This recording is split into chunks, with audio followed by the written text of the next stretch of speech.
بسم اللہ الرحمن الرحیم۔ میرے پیارے مسلمان بھائیوں، آج میں آپ کو یہ بتانے لگا ہوں کہ نبی کریم صلی اللہ علیہ وسلم نے ہجرت کی رات ابو بکر صدیق رضی اللہ تعالی عنہ کی بیٹی اسماء رضی اللہ تعالی عنہ کو ذات النطاقین کا لقب دے دیا تھا۔ میں کہتا ہوں کہ وہ کون سی ادا ہے جو میرے کملی والے کو اسماء رضی اللہ تعالی عنہ کی پسند آ گئی، جس کی وجہ سے نبی کریم صلی اللہ علیہ وسلم نے اسماء رضی اللہ تعالی عنہ کو ذات النطاقین کا لقب دے دیا۔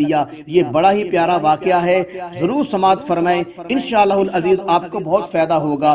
ہجرت کی رات ابو بکر صدیق رضی اللہ تعالیٰ عنہ جب گھر سے سارے پیسے لے کر نبی کریم صلی اللہ علیہ وسلم کے ساتھ گھر کی پچھلی طرف سے ایک کھڑکی کے راستے سے نکلتے ہیں، ابو بکر رضی اللہ تعالیٰ عنہ کے گھر والے کھڑکی میں کھڑے ہو کر دونوں حضرات کو جاتے ہوئے دیکھ رہے تھے۔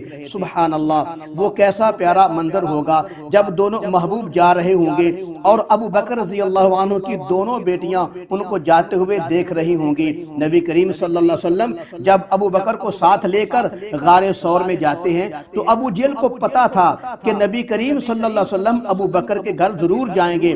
مکہ کے مشرک نبی کو تلاش کرتے کرتے سیدھے ابو بکر رضی اللہ عنہ کے گھر جاتے ہیں۔ دروازے کو دستک دی، اسماء رضی اللہ تعالی عنہا نے دروازہ کھولا، دیکھا کہ سامنے ابو جہل کھڑا ہے۔ ابو جہل نے حضرت اسماء سے پوچھا، نبی کریم صلی اللہ علیہ وسلم اور ابو بکر رضی اللہ عنہ کہاں ہیں؟ اس پر حضرت اسماء رضی اللہ تعالی عنہ نے جواب دیا، وہ کہیں چلے گئے ہیں مگر بتا کر نہیں گئے۔ یہ جواب سن کر ابو جہل نے غصے میں آ کر اس بدبخت نے حضرت اسماء رضی اللہ تعالی عنہ کے چہرے پر تھپڑ دے مارا، جس سے ان کے کان کی بالی زمین پر گر گئی۔ میں کہتا ہوں ابو بکر رضی اللہ عنہ کی بیٹی حضرت اسماء رضی اللہ تعالی عنہ نے چہرے پر تھپڑ برداشت کر کے یہ ثابت کر دیا کہ ہمارا سارا گھرانہ نبی پر قربان تو ہو سکتا ہے لیکن نبی کا راز نہیں بتا سکتا۔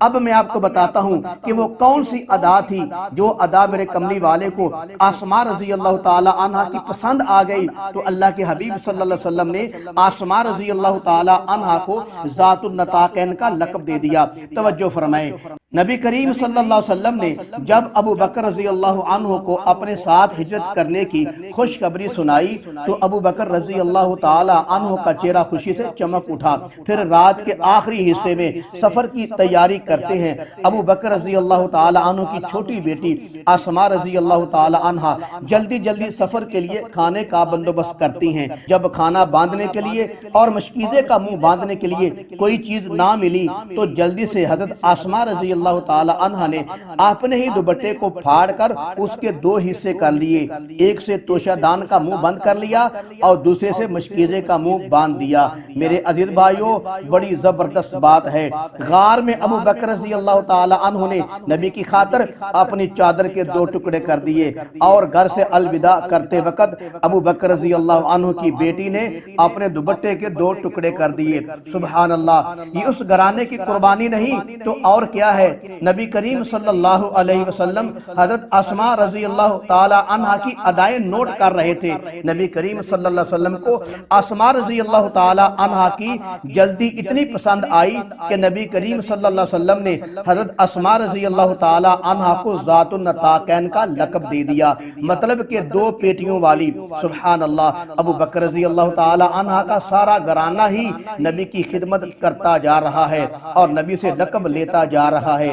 نبی کریم صلی اللہ علیہ وسلم نے حضرت اسماء رضی اللہ تعالی عنہ کو ذات النطاقین کہہ دیا، حضرت عائشہ رضی اللہ تعالی عنہ کو صدیقہ کہہ دیا اور ابو بکر رضی اللہ عنہ کو صدیق کہہ دیا۔ سبحان اللہ، محبت ہو تو ایسی ہو۔